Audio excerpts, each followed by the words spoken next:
안녕하세요. 오늘도 사연 살롱을 찾아주셔서 감사합니다. 남편과 사별하자마자 인생의 쓴맛을 제대로 본 여성이에요. 저는 이번에 큰일을 겪고 나서 그런 생각을 하게 됐어요. 사람을 죽이는 것도 사람이고 사람을 살리는 것도 사람이라고요.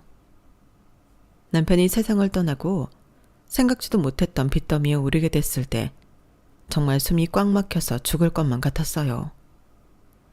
이제 겨우 7살이 된 딸아이를 데리고 살 일도 막막한데 억대 빚이라니. 육아 때문에 파트 아르바이트로 푼돈벌이를 하던 저로서는 그냥 죽으라고 하는 거나 마찬가지다 싶었거든요. 그렇다고 나 살자고 연세 드신 친정 부모님 노후 자금까지 뺏어서 쓸 수도 없는 노릇이고 그 외에는 어디서도 도움을 청할 곳이 없었어요. 그러던 차에 우리 모녀한테 손을 내밀어준 사람이 생긴 거예요. 평소 저랑 사이가 좋았던 것도 아니고 마음 터놓고 대화를 많이 나눠본 적도 없는 의외의 사람이었죠. 사실 제가 용기를 내서 사연을 보내게 된 것도 바로 그 사람 때문이에요. 너무 고마운 마음에 공개적으로 감사 인사를 하고 싶었거든요. 그럼 지금부터 벼랑 끝에서 기사회생했던 제 사연을 들려드릴게요. 저는 친구들이 대학에 갈 때 공장에 가서 돈을 벌었어요. 이제 막 고등학교를 졸업한 여자애가 공장에 들어가 일을 한다고 하면 가족들을 먹여 살리기 위해 미싱을 돌리던 그 옛날 여공들을 떠올리실지 모르겠지만 실상은 많이 달랐어요. 저는 제 손으로 가족을 먹여 살려야 할 필요도 없었고 미싱은 실제로 본 적도 없을 만큼 그쪽으론 문외한이었으니까요. 저는 단지 다른 직종에 비해 월급도 세고 회사 복지도 좋아서 선택한 일이었거든요.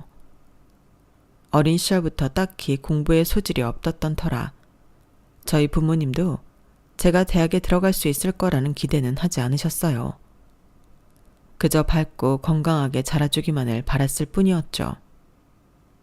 그런 부모님의 기대를 저버리지 않겠다 다짐했던 건 아니었지만 결과적으로는 기대에 부응한 셈이 되었어요. 고등학생 때부터 고등학교를 졸업할 때까지 저는 정말 친구들과 행복한 학창시절을 보냈거든요. 아침에 눈을 뜨면 하루가 기대돼서 가슴이 설레고 힘이 막 솟는 것 같았어요. 왜 미취학 아동들 중에 노는 게 너무 즐겁고 좋아서 밤에 잠을 안 자겠다고 떼를 쓰는 아이들 있잖아요. 저는 고등학교를 졸업할 때까지 그런 심정으로 매일매일을 살았어요. 지금 생각해보면 제가 어떤 면으로는 정상이 아니었다고 생각할 정도였죠.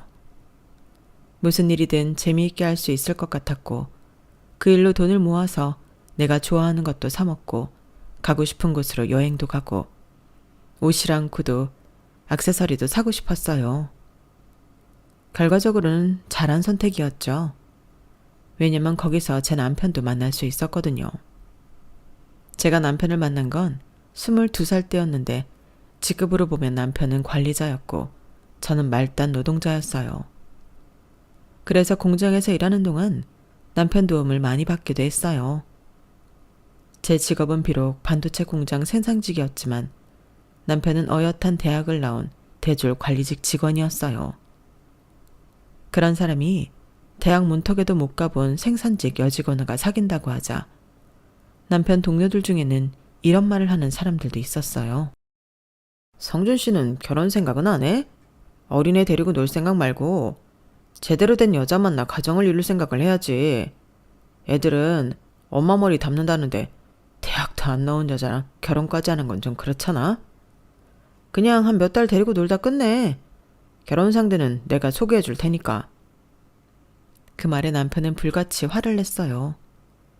남편이 과하다 싶을 정도로 화를 냈던 건 제가 그 근처에서 듣고 있었기 때문이었어요.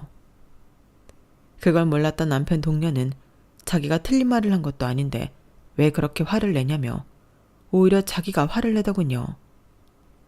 그러다 자신 등 뒤에 서 있는 저를 발견하고는 얼굴이 새빨개져서는 얼른 사과를 하곤 도망치듯 자리를 떠나려고 했어요. 그래서 제가 불러 세웠죠.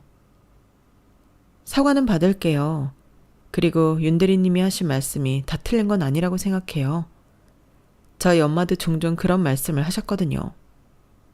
자식은 엄마 머리를 담는다고요. 그런데 대학을 안 나온 여자라고 해서 머리가 나쁜 건 아니에요. 머리에도 여러 종류가 있잖아요. 공부머리도 있고 일머리도 있고 노는 머리도 있고 그 밖에도 여러 가지가요. 솔직히 저는 공부머리는 별로였던 것 같아요. 대신 저한테도 좋은 머리 하나쯤은 있지 않을까요? 성윤 씨를 걱정해 주시는 마음은 감사해요. 하지만 연애는 우리가 알아서 할게요. 웃는 얼굴에 침 못 뱉는다고 남편 동료는 살살 웃어가며 할 말 다 하는 제 앞에서 더는 아무 말도 하지 못했어요. 자신의 동료의 말에 제가 상처받았을까봐 걱정하는 남편을 보니 이상하게 기분이 좋더라고요. 나 대신 화를 내주는 모습도 좋았고요. 그래서 오히려 제가 남편을 달래주려고 노력했어요. 자기야, 기분 풀어. 상대가 아무리 나한테 상처를 줘도 내가 그걸 받아주지 않으면 그건 나한테 아무것도 아닌 게 되는 거야. 그냥 상대가 만들어낸 상처일 뿐이지. 난 조금도 상처 입지 않았어. 그러니까 자기가 나 대신 마음 아파할 거 없단 얘기야. 대학을 가지 않겠다고 마음먹은 것도 나고 난 내 선택에 후회가 없거든. 제 장점이다 단점이 바로 상대의 말에 휘둘리지 않는다는 거예요. 별다른 이유는 없어요. 저는 그저 인생을 즐겁게 살고 싶을 뿐이거든요. 남의 시선이나 말에 따라 흔들리게 되면 그때부터 주변 눈치를 보게 되고 그러다 보면 사는 게 재미없어지니까요. 남편은 그런 제가 신기했나 봐요. 사귀는 동안 남편이 제게 가장 많이 했던 말 중 하나가 넌 참 신기한 애다 라는 말이었거든요. 어쩌면 남편이 저와 결혼을 결심한 것도 이런 제 성격 덕분인지도 몰라요. 언젠가 남편이 이런 말을 하더라고요. 사실 나는 이 회사에 들어오게 된 게 내 인생의 실패라고 생각했었어. 대학 동기들도 그렇고 친한 친구놈들도 다들 나보다 이름 있고 좋은 회사에 들어갔거든. 녀석들을 만나서 연봉이랑 회사 복지 얘기가 나올 때마다 내 자신이 초라하게 느껴지고 창피했었어. 그러다 널 만나고부터 알았어. 정말 창피한 건 내가 다니는 회사가 아니라 다른 사람들한테 보이는 거에만 급급했던 한심한 나였다는 걸. 난 언제쯤 너처럼 단단한 사람이 될 수 있을까?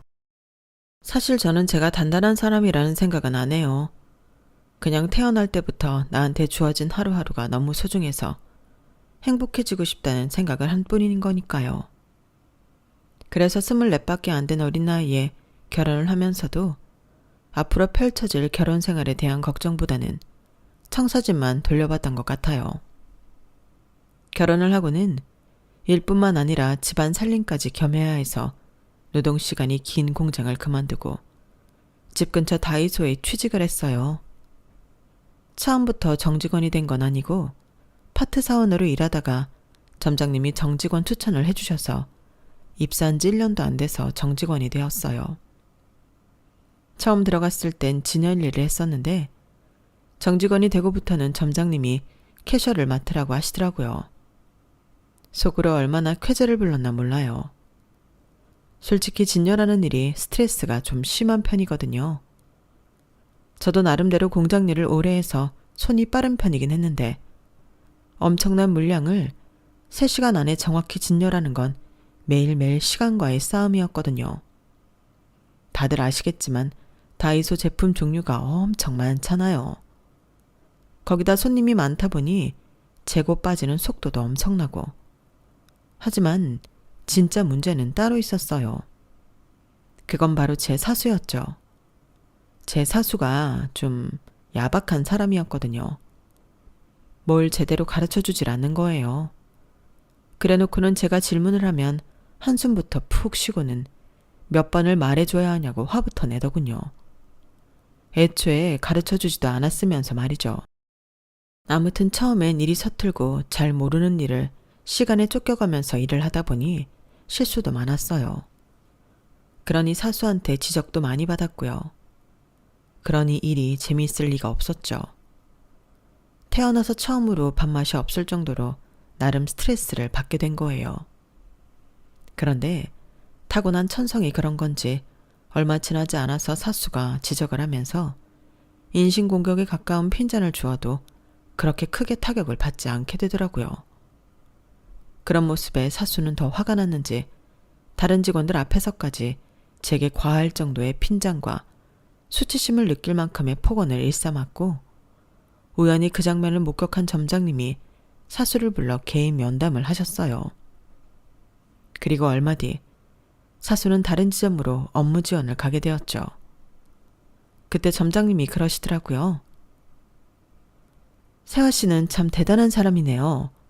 나라면 그런 말도 안 되는 괴롭힘을 당하면 붙어서 싸우든 사표를 내든 했을 텐데 어떻게 표정 하나 안 바뀌고 웃으면서 참고 일할 수가 있어요? 아무튼 마음고생 많았을 텐데 잘 버텨줘서 고마워요. 점장인 내가 진작 상황 파악을 하고 교통정리를 했어야 했는데 늦어서 미안합니다. 저를 괴롭히던 사수를 타지점으로 보내준 것도 고마운데 굳이 사과까지 해주시니 고맙기도 하고 기분이 얼떨떨했어요. 점장님은 그동안 직장 내 괴롭힘을 당했던 제게 보상이라도 해주듯 캐셔러 업무 이동을 해주셨고 그 덕에 전보다 훨씬 편하게 일을 할 수 있었어요. 사실 직장에 말은 안 했지만 중간에 한번 고비가 있긴 했어요. 사수가 히스테리에 가까울 정도로 저를 따라다니며 트집을 잡고 시비를 걸어와서 직장을 옮길까 생각했거든요. 그런데 그러지 못했던 이유가 있었어요. 당시 시동생이 결혼을 앞두고 있었는데 시아버지께서 하시던 일이 어렵던 때라서 아버님을 대신해 우리 부부가 결혼 비용을 도와야 했거든요. 저희 역시 그리 생활이 넉넉한 편은 아니어서 대출을 받아 시동생 결혼 비용을 대기로 했는데 제가 일을 그만두면 대출 상환도 힘들게 뻔해서 마지못해 참을 수밖에 없었던 거죠. 시동생은 제 남편보다 좋은 대학을 나와서 대기업에 다니고 있었는데도 이상하게 버는 돈에 비해 모아놓은 돈은 별로 없었어요. 그 이유를 알게 된 건 시동생이 결혼을 한다고 집에 동서를 데려오면서였어요. 살면서 한 번도 만져본 적 없는 명품백에 명품 구두. 근처만 가도 기분이 좋아지는 고가의 향수를 쓰는 동서를 보니 이런 여자를 사로잡기 위해 시동생이 자신의 분수에 넘치는 돈을 써가며 공을 들였을 거라는 생각이 절로 들었어요. 딱 봐도 집안 간의 경제 수준 차이가 심했음에도 불구하고 시동생 내외가 결혼을 할 수 있었던 건 다름 아닌 속도 위반이었어요. 동서가 시댁에 인사를 드리러 왔을 때 이미 임신 2개월 차였거든요. 남편한테 들어보니 동서 집안에서 결혼 허락을 한 것도 그 때문이라고 하더라고요. 어쩌면 시동생은 처음부터 그걸 노리고 있었는지도 모르지만요. 결혼 허락은 받았지만 직장 생활을 하면서 모아놓은 돈도 별로 없고 은행 대출에도 한계가 있어서 결국 저희가 5천만 원을 대출받아 결혼 비용을 대주게 되었어요. 남편이 처음 그 말을 꺼냈을 때 사실 조금 망설여지기는 했어요. 아무리 형제라지만 굳이 우리가 결혼 비용까지 대줘야 하나 생각했거든요. 그래서 대답을 않고 망설였는데 남편이 그러는 거예요. 우리 집 살림이 원래는 지금처럼 어렵지는 않았어. 아버지 사업이 잘 돼서 형편이 좋았으니까. 그러다 내가 대학교 3학년 때부턴가 아버지 사업이 어려워졌고 그 바람에 하루아침에 폭삭 가라앉아버렸어.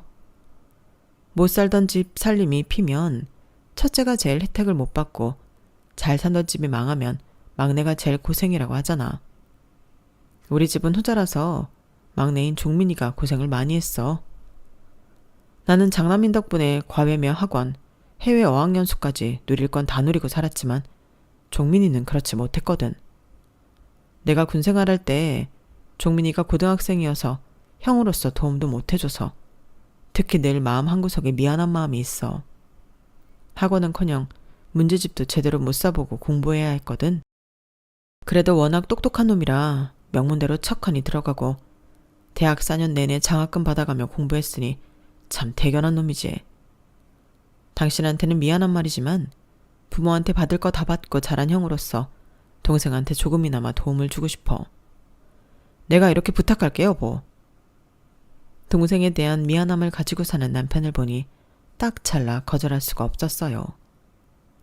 저야 형제가 없어서 잘은 모르지만 마지로서 동생들을 생각하는 남편 마음을 조금은 헤아려 줘야 하지 않을까 싶어서 시동생 결혼 비용을 돕는 걸 찬성했어요. 그 때문에 일터에서 받는 스트레스도 참아가며 일을 해야 했어요.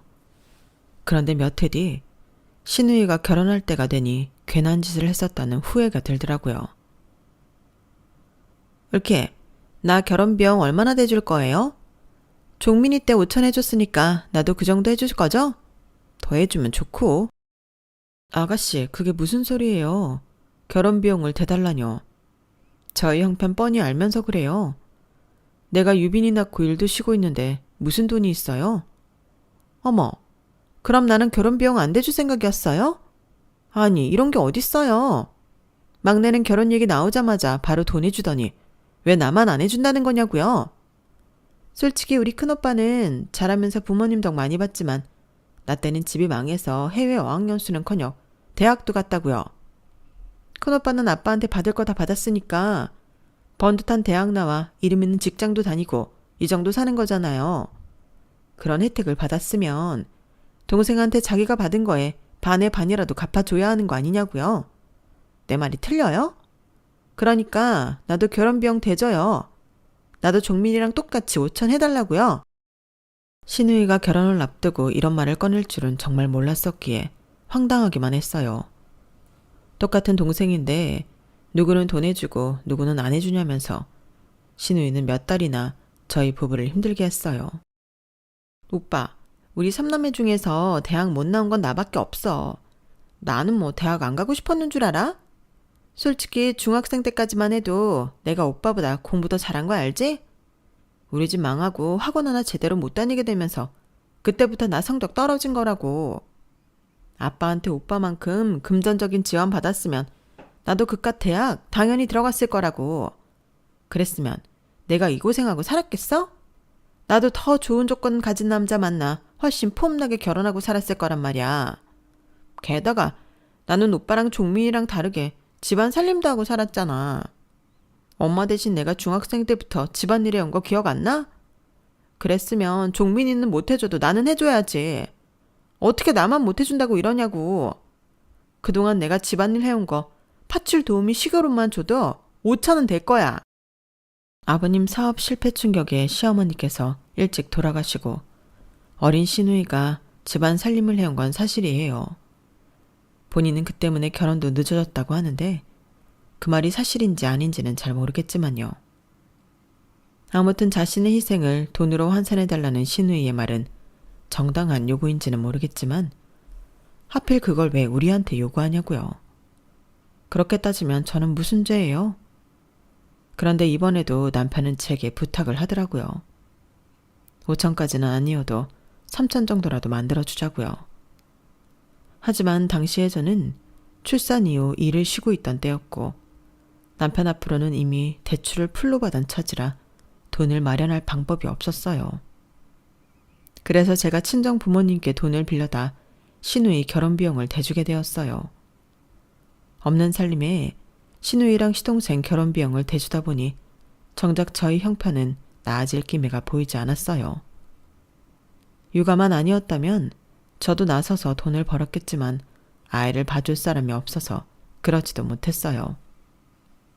남편 월급으로 대출금 갚아가며 애까지 키우고 살려니 매달 빠듯하게 넘기느라 친정 부모님께 빌린 돈의 이자는커녕 원금도 못 갚고 있었죠. 다시 일을 시작한 건 우리 딸이 4살이 됐을 무렵이었어요. 아이 하원 시간에 맞춰 퇴근을 해야 했기에 정직원으로 다니다 퇴사했던 다이소에서 파트 알바로 다시 일을 시작하게 되었거든요. 그나마 제가 돈을 벌기 시작하면서 가게에 조금은 숨통이 트이기 시작했어요. 그래봐야 빠듯한 생활은 크게 다를 바 없었지만요. 일과 육아를 겸하며 사는 와중에도 시댁 경조사에 대한 책임은 오롯이 제 몫이었어요. 시어머니 제사와 명절을 지낼 때 일하는 사람은 저 하나뿐이었거든요. 남편이 옆에서 돕기는 하지만 어디까지나 설거지나 잔심부름 정도지 음식을 하고 상을 차리는 건 제가 다 해야 했어요. 이 집에 며느리가 저만 있는 건 아닌데도 동서는 매번 손 하나 까딱하지 않았으니까요. 가끔은 육아로 고단하다며 아예 오지 않는 경우도 덜어 있었고요. 누가 보면 동서가 육아와 가정살림을 도맡아 하는 줄 알겠지만 실상은 전혀 아니었어요. 저보다 1년 먼저 출산을 한 동서는 집에 도우미까지 두고 살았는데 그러면서도 늘 애 키우는 게 힘들다고 투정이었어요. 시동생은 잘 사는 처가 눈치를 보느라 질질 끌려가는 형국이었고요.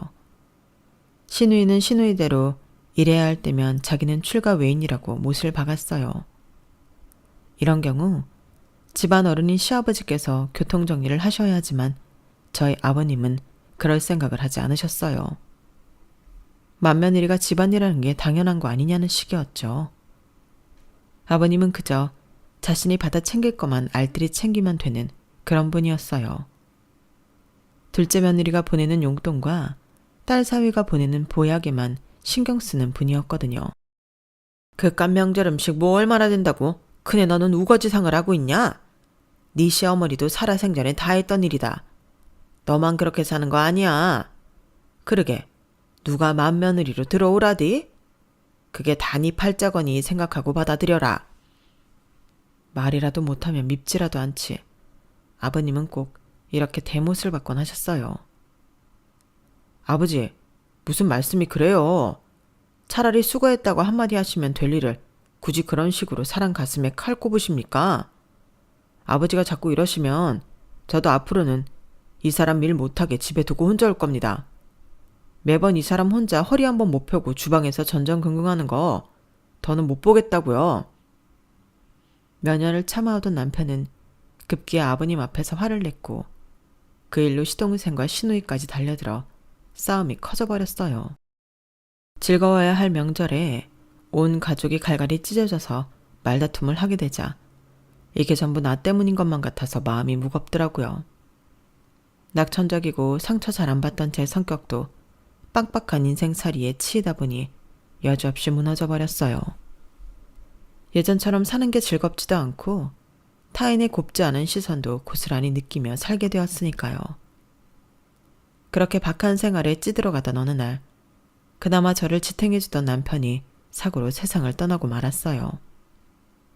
회사에서 정리해고 대상에 올랐다는 소식에 동료와 함께 술을 마시고 집으로 오다가 길에서 쓰러져 그대로 생을 마감한 거예요.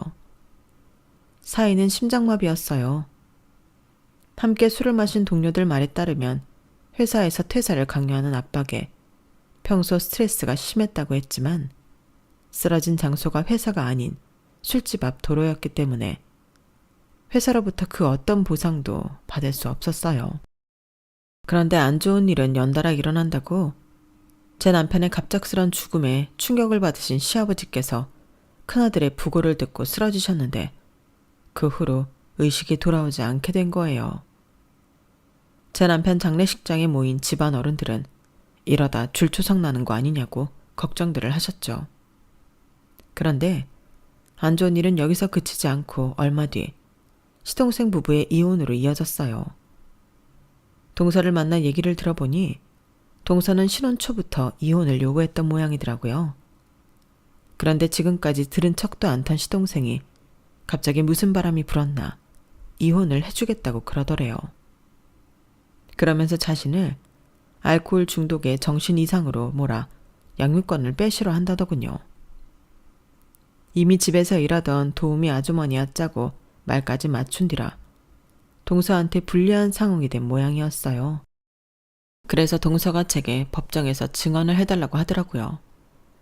사실 당시에 저는 그러고 싶은 마음도 없었고 그럴 정신도 아니었어요. 남편이 세상을 떠난 지 몇 달 안 된 터라 아직 마음 정리도 안 됐고 생활 정리도 안 된 어수선한 상태였거든요. 앞으로 어린 딸을 데리고 어떻게 살아야 하나 눈앞이 캄캄한 처지에 남의 이혼 소송에 직언할 정신이 어딨겠어요. 그래서 거절하려는데 형님, 이번 한 번만 도와주세요. 형님이 저 안 좋아하시는 거 알아요. 그동안 말은 안 하셨지만 제가 많이 미우셨을 거예요. 이 집에 똑같이 며느리로 들어와서 힘든 건 고스란히 형님이 떠맡아 있으니까요. 그런데요, 형님. 저 우리 지우 없이는 못 살아요. 저 그이한테는 정 없어요. 지우 때문에 할 수 없이 산 거라고요. 그런데 이제 와서 지우까지 뺏기면 제 인생엔 남는 게 하나도 없어요. 형님도 유빈이 없이 하루도 못 사시잖아요. 저도 마찬가지예요. 법정에서 거짓말을 해달라는 것도 아니고 형님이 아시는 대로만 말씀해 주시면 돼요. 그래만 주시면 제가 반드시 은혜 갚을게요. 다른 것도 아니고 자식을 뺏기지 않으려고 눈물로 제게 호소하는 동서를 보니 그동안 동서와 서먹했던 사이가 조금은 녹아내리더라고요.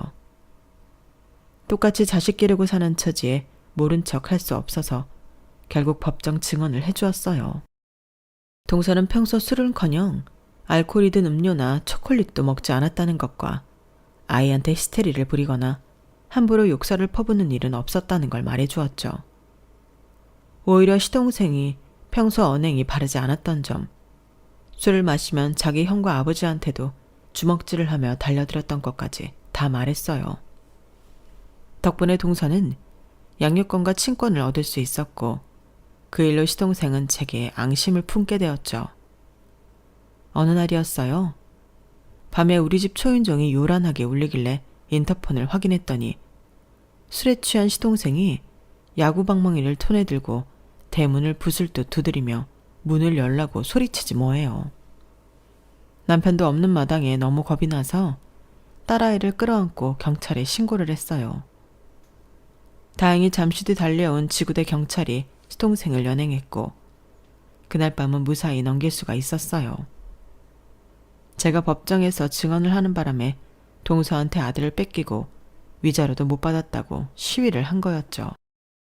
그 후로도 시동생은 술만 먹었다 하면 찾아와 행패를 부렸고 때때로 살벌한 문자로 위협을 하기도 했어요.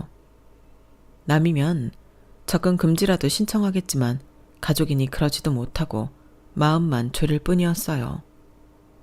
신우이한테 전화해 도와달라고 부탁을 해봤지만 자기도 막내 동생은 어떻게 못 말린다는 소리만 하더군요. 아버님이 입원해 계신 병원도 신우이랑 교대로 봐야 하고 시어머니랑 남편 제사도 있어서 시동생과 얼굴을 안 보고 살 수는 없잖아요. 돌아오는 시어머니 제사 때는 어쩌나 한 걱정을 하고 있었는데 밤늦게 아버님 간병인한테 전화가 왔더라고요. 병원에서 환자가 오늘을 넘기기 힘들 것 같으니 가족들을 부르라고 했다고요. 부랴부랴 딸아이를 데리고 병원으로 갔더니 신우이 내외와 시동생은 이미 병원에 도착해 있더라고요. 그동안 저를 괴롭혀오던 시동생이었지만 그날은 조용하더라고요. 아무래도 상황이 그래서 그런 것 같았어요. 아버님은 그날 자정을 넘기고 얼마 안 돼 세상을 떠나셨어요.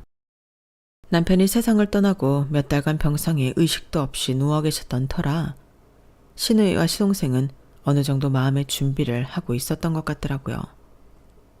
아버님 장례를 치르고 며칠 뒤 신우이와 제가 아버님 혼자 살고 계시던 본가 정리를 했어요.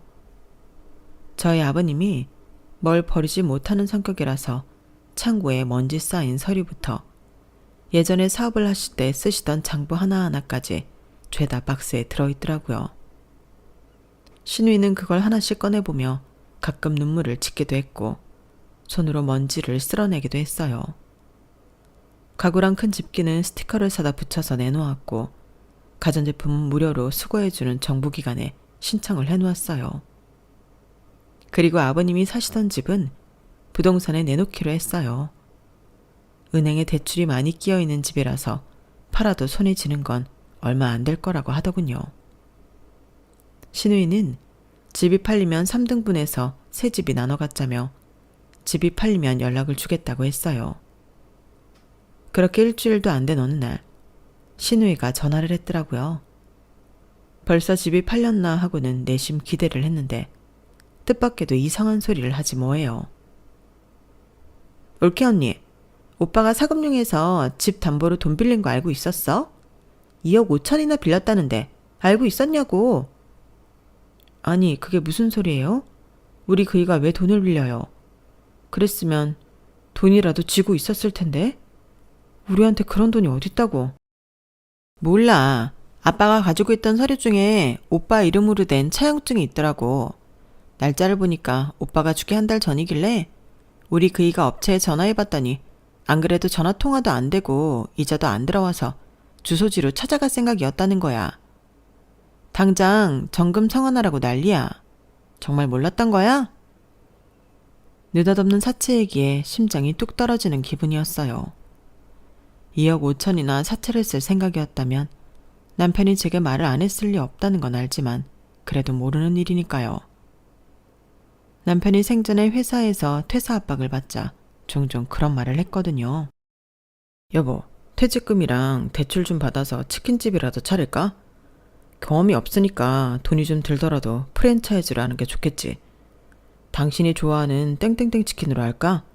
아니면 우리 유빈이가 좋아하는 땡땡 치킨으로 할까? 그때는 그저 한번 해보는 소리겠거니 했었는데 남편이 사금융에 대출을 받았다는 얘기를 들으니까 그때 그 일이 가볍게 지나치지만은 않았어요. 하지만 대출을 받았다면 남편 통장 어디에라도 그 흔적이 있어야 할 텐데 아무리 찾아봐도 흔적이 없는 거예요. 혹시 나 모르게 딴 주머니를 차고 있었다면 모르겠지만요. 그런데 며칠 뒤 제 전화로 사금융 직원이 전화를 했더라고요. 제가 남편 전화번호를 말소하는 바람에 이제야 연락이 닿았다며 신우이한테 들은 대로 대출금 2억 5천만 원과 이자를 이달 말까지 전액 상환하라고 했어요. 그래서 우리는 그 돈을 받은 적이 없다고 했더니 자신들이 이체한 제 남편 명의의 계좌를 알려주더라고요. 은행에 알아보니 입금 내역에 사금융명과 함께 2억 5천만 원이 찍혀 있더라고요. 정말 헛웃음밖에 안 나왔어요. 계좌 확인이 됐으니 저는 꼼짝없이 2억 5천을 갚아줘야 했으니까요. 남편 계좌로 들어온 돈은 박천만이라는 사람 개인 계좌로 고스란히 빠져나갔더라고요. 난생 처음 듣는 사람 이름이라서 이 사람을 어떻게 찾아야 할지도 막막했어요. 남편이 죽고 남편 퇴직금으로 얼마 안 되는 은행 빚을 갚고 우리의 대학 보낼 자금은 쥐고 있을 수 있겠다 생각했는데 생각지도 못한 억대 빚을 떠안게 되다니 가슴이 꽉 막히는 기분이더군요. 게다가 당시 제가 연이은 집안의 병고 때문에 온전히 취직도 못하고 파트타임을 전전하며 생활비 정도 버는 수준이었기 때문에 더 먹먹하더라고요. 상황을 들은 신우이 내외는 차라리 상속을 포기하라고 했어요. 어차피 남편 앞으로 생길 돈이라곤 아버님 집 정리하고 받을 몇 천만 원이 다인데 그거 안 받고 2억 5천 빚을 탕감받으면 그게 낫지 않겠냐고요. 듣고 보니 그 말이 맞는 것 같긴 했어요. 그래도 혹시 몰라서 이혼한 동서한테 한번 물어봐야겠다 생각했어요. 동선의 작은 오빠가 변호사라서 도움을 좀 받을 수 있을까 해서요. 그래서 동서한테 전화해 자초지종을 설명했더니 대뜸 이러지 뭐예요. 형님, 상속 포기는 하지 마세요. 차라리 지금 사는 집, 전세집 빼고 아버님 집 한 돈 받아서 빚 갚으세요. 동서, 그럼 당장 유빈이랑 나는 어디서 살라고. 서산에 있는 친정은 집도 작아서 우리가 얹혀 살 수도 없단 말이야. 그랬더니 동서가 뭐라는 줄 아세요? 한 달에 200씩 드릴게요. 우리 집에 들어와서 우리 지우 봐주세요. 이 정도면 입주 도우미 급여는 될 거예요. 형님한테 나쁜 조건은 아닐 거예요. 뭐? 동서, 지금 그걸 말이라고 해? 일전에 동서가 그랬지. 반드시 은혜 갚는다고. 이게 은혜를 갚는 거야? 어떻게 사람이 화장실 들어갈 때랑 나올 때 마음이 이렇게 달라? 내가 동서 도와주느라 시동생 등살이 얼마나 힘들었는지 알아? 사람이 이러는 거 아니야. 돈 좀 있다고 사람 무시하지 말라고. 너무 서운하고 화가 나서 버럭 소리를 지르고 울먹였어요. 그랬더니 동서가 기가 막힌 얘기를 하더라고요. 형님, 지금부터 제가 하는 얘기 잘 들으세요. 형님이 상속 포기하는 순간 형님은 땅을 치고 후회하게 될 거예요. 그렇게 시작된 동서의 얘기는 한참을 이어졌어요. 얘기는 동서가 이혼하기 전, 그러니까 내 남편이 세상을 떠나기 전으로 거슬러 올라갔어요. 예전에 아버님이 사업을 하시던 때 아버님께 돈을 빌리고는 안 갚았던 박천만이라는 분이 있었는데 우연히 길에서 마주쳤던 모양이었어요. 그분이 당장은 돈을 갚을 능력이 안 되니 자기 땅 중 일부를 넘겨주겠다고 했던가 봐요. 개발을 앞두고 있는 곳이라 가격이 오를 일만 남은 땅이라서 5, 6년만 묵혀두면 10배는 너끈히 오를 땅이라고요. 그 말에 아버님은 시동생을 시켜 그 땅에 대해 알아보게 했고 박천만 씨 말대로 땅값이 오를 일만 남은 땅이라는 걸 알게 되었대요. 하지만 아버님 소중엔 돈이 없어서 시동생이 동서 친정돈으로 그 땅을 사려고 했던가 봐요. 그땐 이미 그이랑 헤어질 생각을 하고 있던 때라서 돈을 빌려주고 싶지 않았어요. 누구 좋으라고 돈을 빌려줘요? 그래봤자 나중에 저한테 줄 것도 아닌데. 그래서 거절했더니 아버님이 아주버님께 얘기를 했던 모양이에요. 남편은 당시 정리해고 대상이었던지라 회사를 나오게 되는 건 시간 문제였고 그렇게 되면 받게 될 퇴직금을 생각해 일단 사금융에서 돈을 빌리게 된 거예요. 퇴직금 나오면 바로 갚고 이직해서 대출받아 나머지 빚도 정리할 생각으로요. 자기가 땅을 살 기회를 놓친 시동생은 그 일로 동서와 이혼을 하기로 마음먹었다더군요. 모르긴 해도 땅 문서 아버님 댁 어딘가에 있었을 거예요. 아주버님이 형님한테 비밀로 하고 산 땅인데 문서를 집에 가져가진 않았을 테니까. 혹시 모르죠. 그이나 시누이가 땅 문서를 보고 일부러 형님한테 상속 포기하라고 그러는 건지도. 그러니까 내 말대로 우리 집으로 들어오세요. 나랑 같이 애들 키우며 살아요, 형님. 동서의 말에 가슴 울컥했어요. 딸아이와 함께 벼랑 끝에 내몰린 나에게 손을 내밀어준 유일한 사람이었으니까요. 그래서 동서 말대로 집을 정리하고 동서 집으로 들어갔어요. 그랬더니 시누이랑 시동생이 난리를 치더라고요. 그냥 상속 포기하면 간단한 걸 이혼한 동서 집에서 도우미 생활이 웬 말이냐면서요. 내 말들을 안고 그들의 행동을 보니 가증스럽게 짝이 없더군요. 그래서 한마디 해줬어요. 내일은 내가 알아서 할게요. 아버님 집 정리되면 우리 그이 상속분이나 보내줘요. 나머지는 내가 알아서 할 테니까. 그렇게 저는 살던 집을 정리하고 받은 전세 보증금으로 남편의 빚을 갚았어요. 그리곤 동서집에 들어가 살게 되었죠. 말로는 입주 도우미로 일하라며 월급까지 줬지만 실제로는 공동육아나 마찬가지였어요. 이듬해 동서가 친정도움으로 카페를 열고부터는 제가 집에서 아이들을 보고 동서가 바깥일을 하며 살게 되었죠. 그렇게 6년을 동서집에서 살던 저희 모녀는 이후 집을 얻어나와 살게 됐고 이후로 3년 뒤 그 문제적 땅을 팔아 아파트로 이사를 했어요. 2억 5천을 주고 샀던 땅은 10배가 훌쩍 넘게 올랐거든요. 덕분에 지금은 돈 걱정 않고 딸아이와 함께 살고 있답니다. 한때는 얄미운 동서였지만 지금은 제 절친이 되어버린 지우 엄마는 사업선이 좋아서 그 사이 카페를 2개나 더 오픈해서 사업가로 변신을 했어요. 요즘엔 툭하면 전화해서 저한테 집에서 놀면 뭐하냐고 자기 가게 중 하나를 맡아서 운영해보라고 옆구리를 콕콕 찌르고 있답니다. 요즘 들어 그런 생각을 하곤 해요. 살아온 인생도 다르고 성격도 많이 다르지만 내 자식을 위하는 모정 하나만큼은 닮았던 우리 동서지간은 전생의 부부가 아니었을까 하고요. 아무쪼록 귀한 인연 오래오래 잘 지키며 살아갈 생각입니다. 지금까지 제 사연을 들어주셔서 감사합니다. 여러분의 곁에도 소중한 인연들이 많으시길 바랍니다. 감사합니다. 여러분, 사연 댓글에 응원과 현명한 조언 부탁드려요. 좋아요와 구독은 저에게 큰 힘이 됩니다. 오늘도 좋은 일 가득하세요.